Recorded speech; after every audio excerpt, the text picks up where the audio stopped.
instrumen-instrumen di dalam tubuh kita akan proaktif untuk action. Nah ini filosofi mimpi ya, filosofi mimpi. Bermimpi misalnya mau jadi kepala dinas, ya misalnya ya, Pak Restu mau jadi kepala dinas DLH Provinsi Lampung, ya maka instrumen-instrumen di dalam tubuh beliau akan proaktif untuk action. Nah ini sekedar quote aja ya. Ya ini yang pertama teman-teman sekalian ya. QMS didesain berdasarkan 5 kaidah. Ini yang saya bilang tadi. Kalau bisa teman-teman sekalian ya, Bapak Ibu, ini dihafalkan, tapi tidak wajib. Ya, rekomendasi aja ya. Yang pertama, define your policy quality. Jadi definisikan dulu kebijakan mutu Anda. Ya, definisikan kebijakan mutu Anda ya. Nah, contoh ini.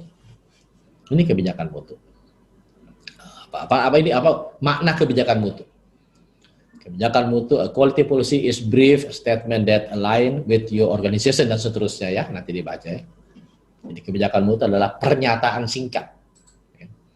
Pernyataan singkat yang selaras dengan tujuan dan arah strategi organisasi. Ya, adalah strategi laboratorium Anda. Memberikan kerangka kerja untuk sasaran mutu ya. Jadi nanti kalau kita belajar implementasi ya, ya kita harus tahu ini. Bukan implementasi.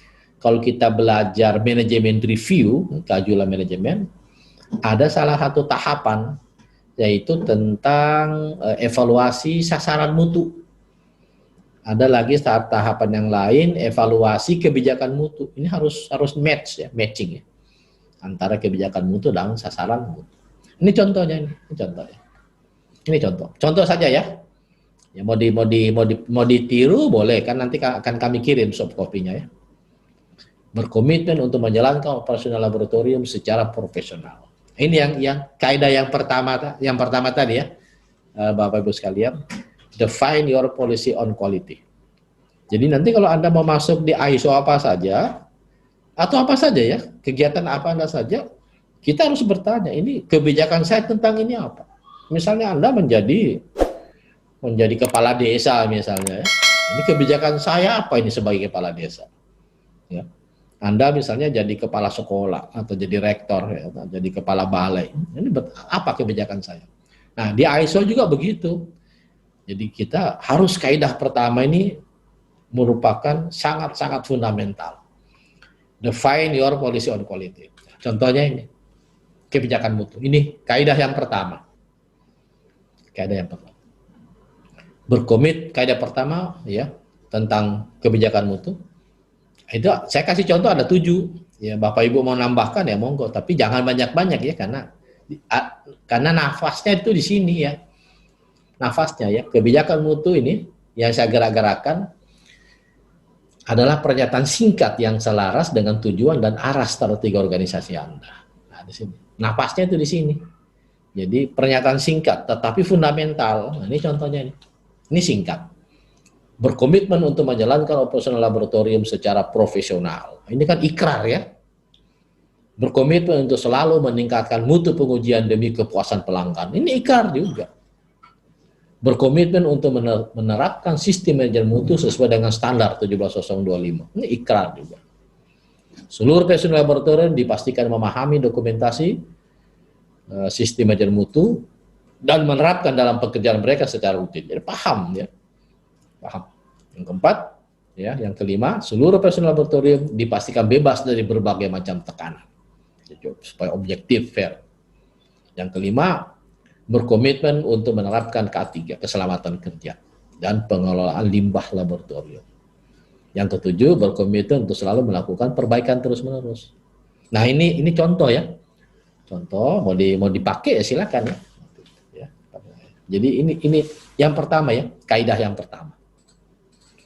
Define your policy quality. Yang kedua, kaidah kedua adalah say what you do. Say what you do itu adalah through documentation. Ya, kalau bahasa lainnya adalah write what you do. Ya, write what you do. Tulis sebelum Anda bekerja. Nah ini kaidah. Jadi misalnya saya bagian lapangan untuk sampling ya.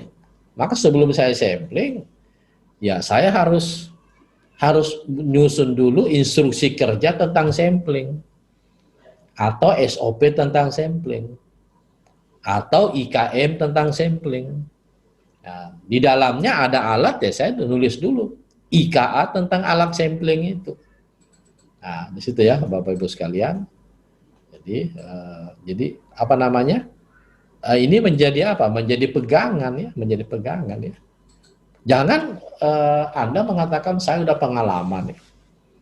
Ada pengalaman, jam terbang saya sudah jauh, sudah banyak. Kemudian saya nggak perlu menulis karena sudah melekat di kepala saya.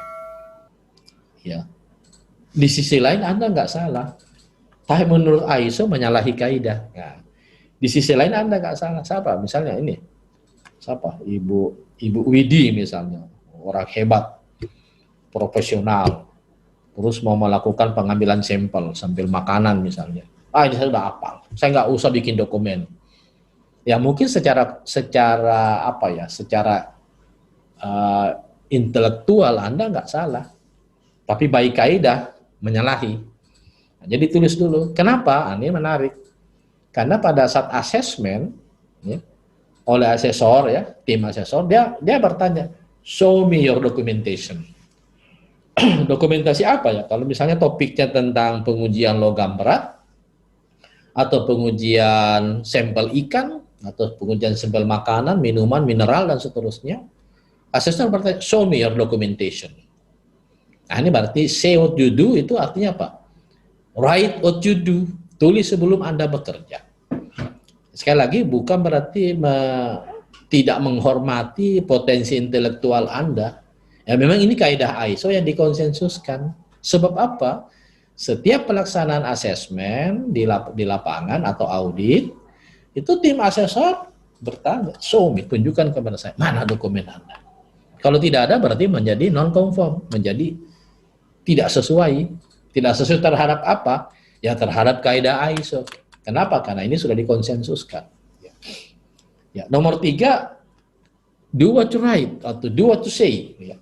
Following your documentation. Anda bekerja ikuti dokumen. Ya. Anda bekerja sesuai dokumen. Misalnya apa?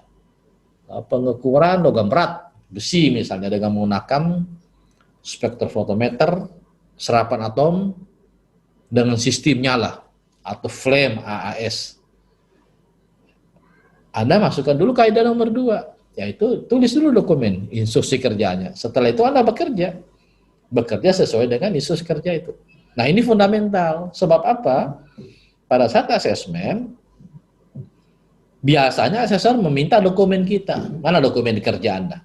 Mana dokumen instruksi kerjanya?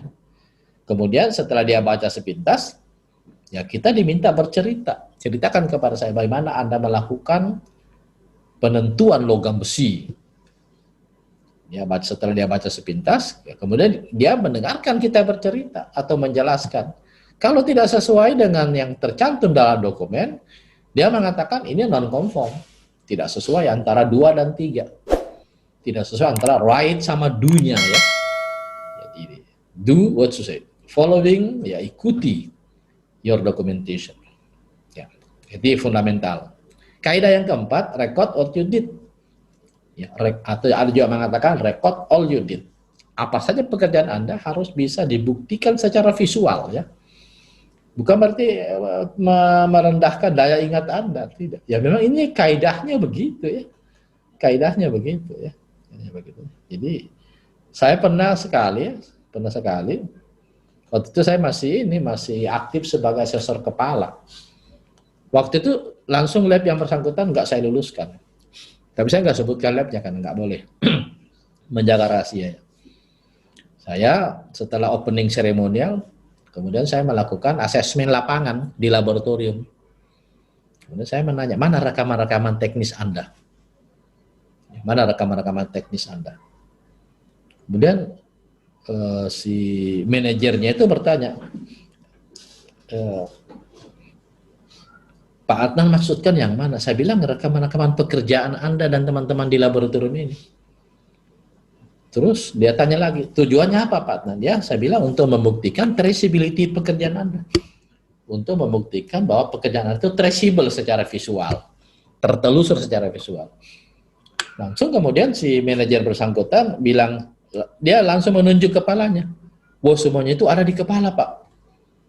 Ada di ingatan kami. Tidak ada di catatan. Langsung waktu